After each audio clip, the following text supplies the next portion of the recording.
жөтел. Ой. Көк жөтел. Бұл көк жөтелді азыр мынакей шеф-повар дарылайды. Атыңыз кім әлі? Қайрат.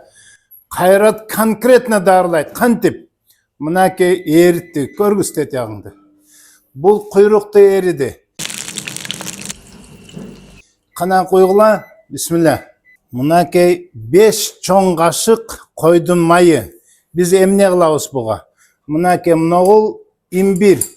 Имбирден біз салауыз 1 қашық, жана 1,5 қашық теледі салып қойса олады.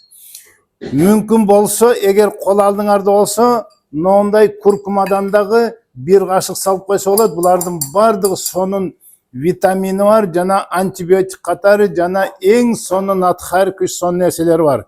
Біз емне қылауыз? Водяная баня деп қойды, ноғы суға қайнатауыз. Өзін ноғыл аудан ызықтығынан көп қасиеттерін жоғытып қояды. Мұна ошенті отырып, мұна водяная көрдіңер, мұндай салып тұрып, қайнатып, 20 минуткен черім дейіп аралаштырауыз. Қайнаған авалда, суды қайнаған авалда.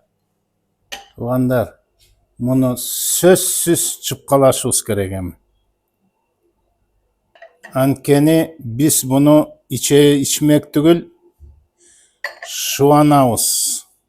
Мен перчаткачан іштесем жақшы болмақ туғандар.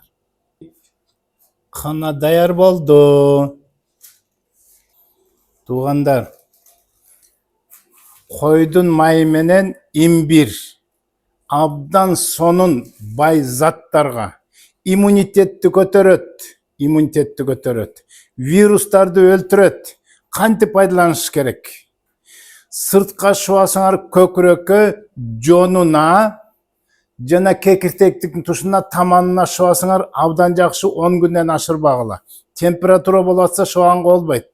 İçe turgan bolsoңор, 1 çay kaşıktı, 1 stakan ayranға, үйдүн ayranına тартылбаган, аралаштырып içse andan da sonun. Абдан атқар көш имитеті, içki аппаратты сон иштетет.